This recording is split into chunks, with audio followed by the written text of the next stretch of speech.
volcanic island off the west coast of Africa. Tenerife is best known for its black sand and rocky landscapes. But lurking in the shadow of the great Mount Teide lies a lush green paradise.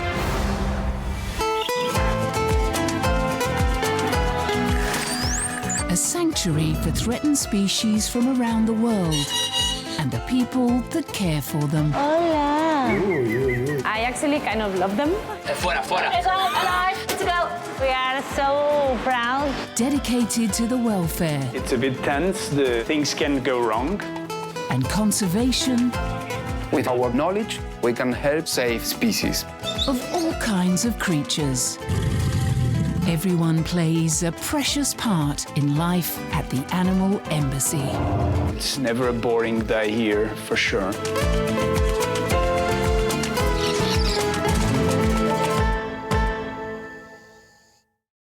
This time on Animal Embassy, George investigates Annabel's neck spasms. Normally when someone do a CT scan, they are asked not to move, and I cannot ask that of an animal. And two new arrivals make a long-awaited entrance. Wow, she's huge. What a beautiful animal.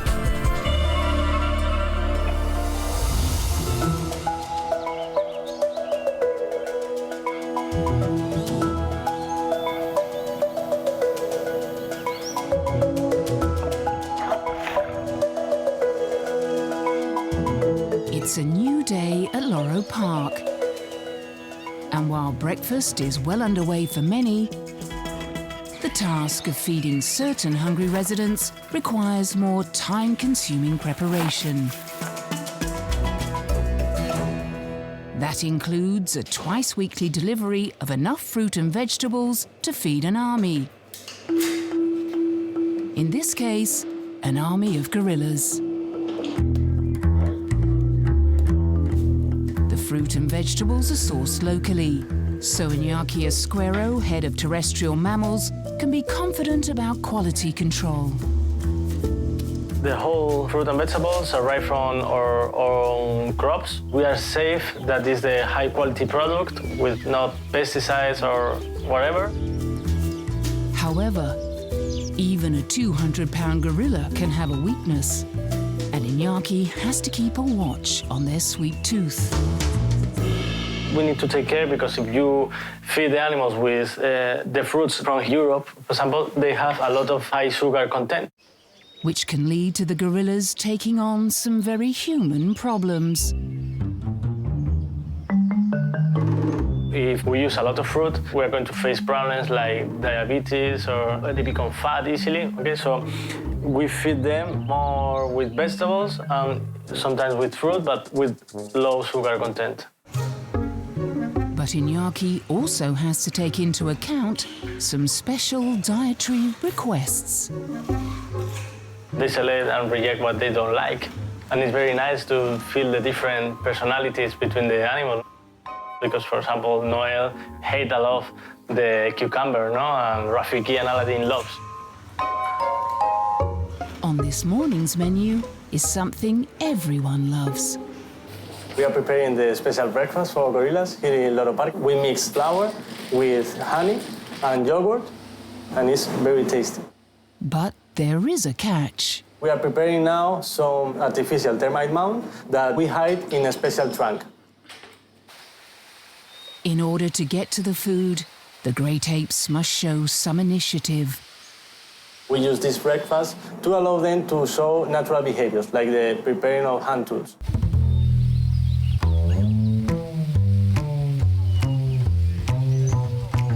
Gorillas are one of only a handful of animals that make and use tools in the wild to overcome nature's challenges. They are very clever animals, and they need to think, and they love it. While the gorillas enjoy their hard-earned breakfast, Iñaki and his team must prepare to welcome two new residents to the designer home that took almost a year to build.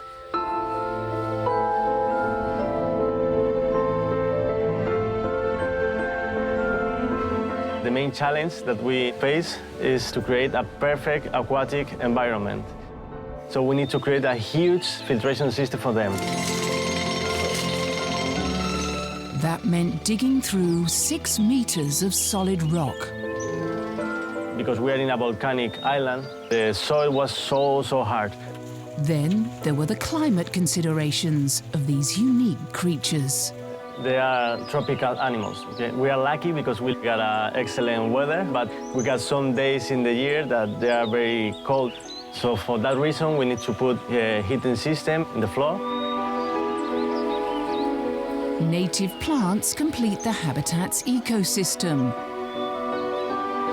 And 3 centimetre thick UV glass installed to keep the new inhabitants safe.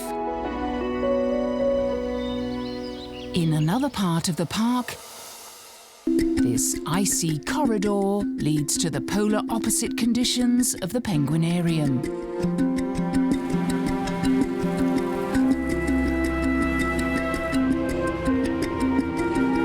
Each day, 12 tons of snow is produced, and the lighting and climate is programmed to mimic the seasons of the South Pole.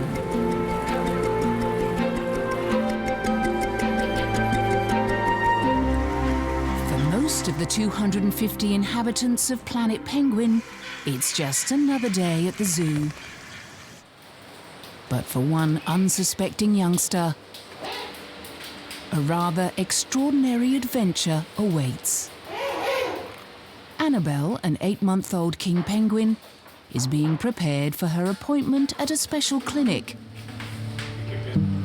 She needs a CT scan to investigate some worrying symptoms. Annabel is showing contraction of the cervical dorsal muscles, clinically known as opistonus. So the animal seems to be looking to the stars. It's very typical for deficiency of vitamin B1. Head vet George Suarez treated Annabel for a vitamin deficiency, and she appeared to be cured. However, her symptoms started to reappear, and her head is now permanently tilted upwards.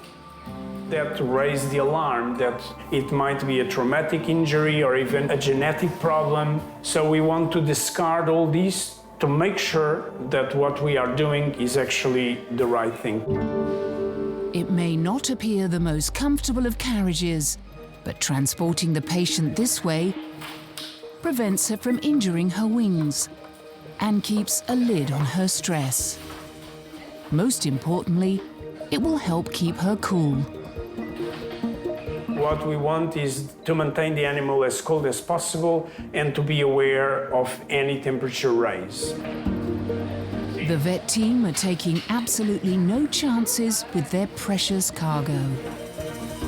The Canary Islands is a subtropical environment, and we are doing this in the summer, so a fridge van is the best possible way to transport a polar species.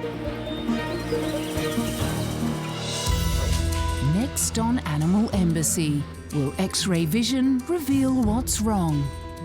If there is a lesion, you immediately spot it. But the scan doesn't go to plan.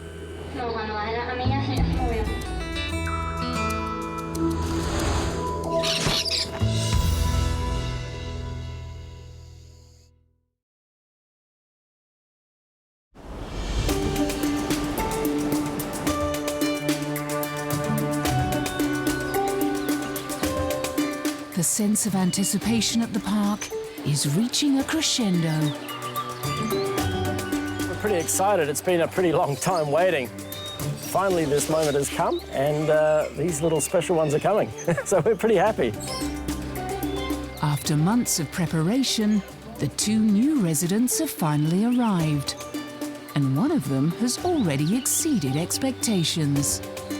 We were told that she was of a certain weight, but in the period of time that we've been doing paperwork, she's grown. So when we turned up there, she was a lot bigger than we really thought, which we're really happy about. Finally, they're just moments away from finding out if all their hard work is appreciated by the newest members of the Loro Park family.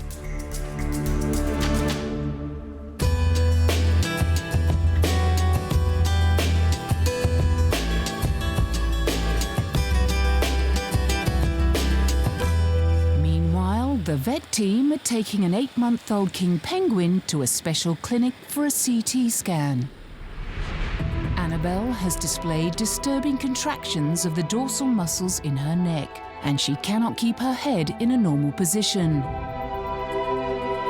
Chief Veterinarian George Suarez is concerned there may be neurological problems. It might be a traumatic injury or even a genetic problem. Before bringing her into the clinic, George needs to ensure the right preparations have been made to keep Annabel cool during the procedure. If the temperature rises in a penguin, it's very, very difficult to reverse the process. George and his team are using freezer blocks and turning up the air conditioning to try and recreate the icy conditions Annabel is used to. It's the first time that they've attempted scanning a penguin, and maintaining polar temperatures isn't the only challenge. Penguins are divers, so they can actually sustain their breathing for about 5 minutes. So it's a bit more difficult to anesthetize a penguin than, a parrot, for instance. To accommodate her long beak, the team has had to improvise, making a mask out of a plastic water bottle.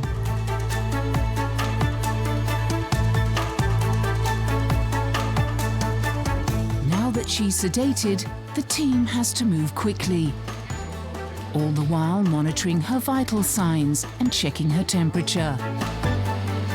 Finally, Annabel is on her way. We basically do a scan from the tip of the beak to the tip of the feet. But as the scans start to develop, the team is faced with a problem. The images are too blurry to read.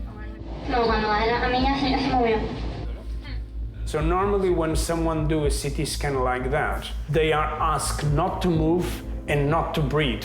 I cannot ask that to an animal. To ensure that they get the complete picture, Annabel will need to go through the process again. So we do several scans to make sure that we can see all the parts of the body. Coming up, the Loro Park family expands. What a beautiful animal. And George gets some teenage attitude.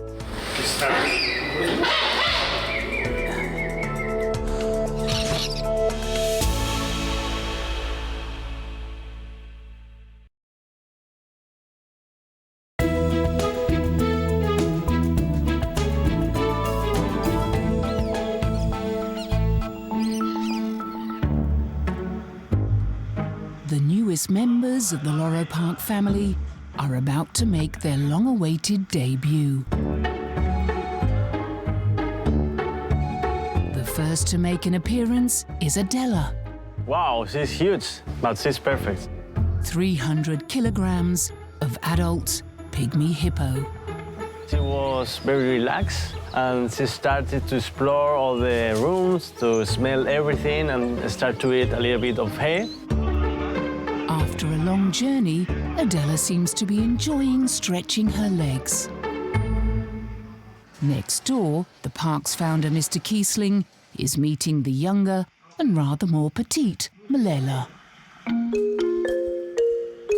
What a beautiful animal. Who looks a little reluctant to leave her container.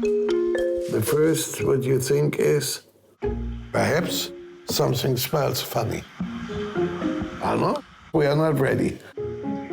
But then, little by little, we got started. At last, she summons up the courage to explore her new home. Meanwhile, the team will be working hard to help with the transition.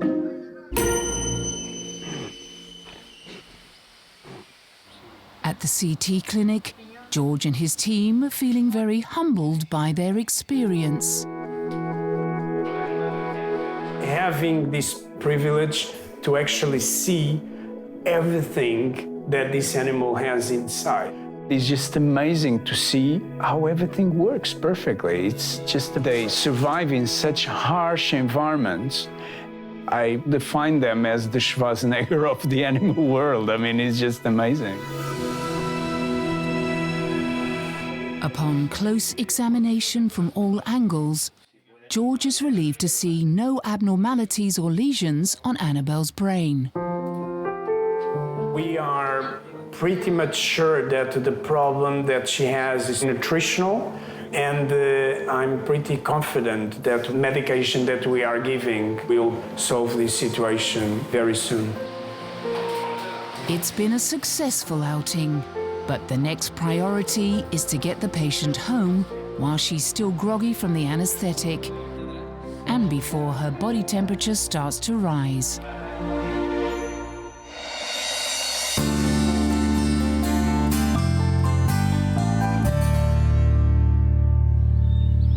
Arriving back at the park after her excursion, Annabel has shaken off all signs of the anesthetic. Although the CT scan confirmed she has no neurological damage, she will need to continue her treatment for a vitamin deficiency away from the main group. We have put Annabel in a separate area just to make sure that we can monitor her all the time and to make sure that she gets the right medicines. Annabel could remain in isolation for a few weeks. It will be a testing time for the young penguin. George and the keepers will watch her closely to ensure she exhibits no signs of stress. After the break, the public get to meet the new arrivals. We're very happy. Everything is working. Good news.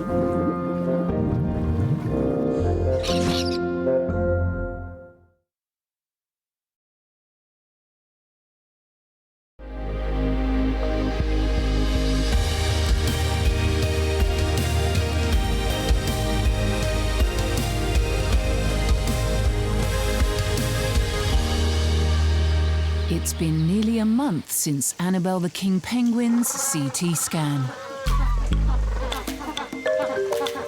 As you can see, so it doesn't want to come. Having recovered from a vitamin B1 deficiency, she's back with the group and doesn't seem too enthusiastic about going for her checkup. So she's bringing a few friends along for support. They are very social species, and you can find thousands in the wild together, so Numbers are really important for penguins. As well as being cured of her neck spasms, over the past few weeks, Annabel has also shed and regrown her feathers, which is another indicator of good health. So we're gonna wait Annabel to see she's absolutely healthy.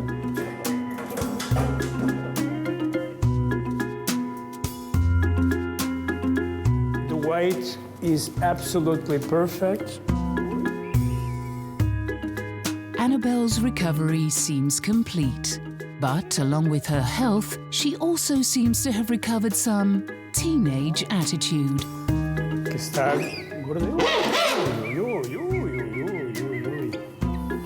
She is absolutely perfect, so we are very, very happy with her at the moment. Just going to return her to the group. She seems in quite a hurry to get back to her friends.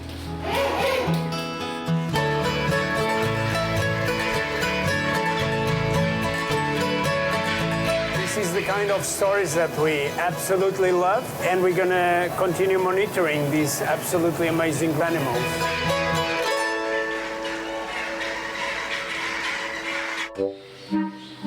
Over at the pygmy hippo enclosure, visitors are fascinated by the new arrivals.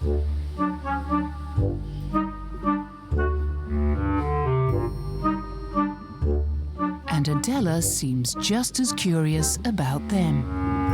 Adela, the big one, has a strong character. She's more confident and more brave than Malela. Half the size and age of her neighbor, Malela is still tentative in her new surroundings. However, the pair are settling in well. We are very happy because one of the main challenges is the quality of the water. With each hippo producing many kilograms of waste every day, things could get very messy very quickly. Everything is working. We got the perfect filtration system. Some of the credit also has to go to the divers that clean out the pool every morning and the fish that help with recycling waste and cleaning the hippo's skin. Unlike their larger, more social cousins, pygmy hippos are solitary animals, and females in particular can be fiercely territorial. So for now, they'll be kept apart. We create some natural barriers to allow the animals to see each other and to smell, but at the same time to keep them separate. We hope maybe in the future they want to live together.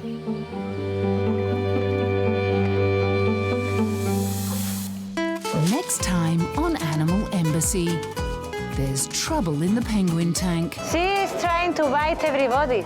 George is worried about Esmeralda. She doesn't have the necessary energy. She might die. And Loro Park saves a life. We believe that she will live.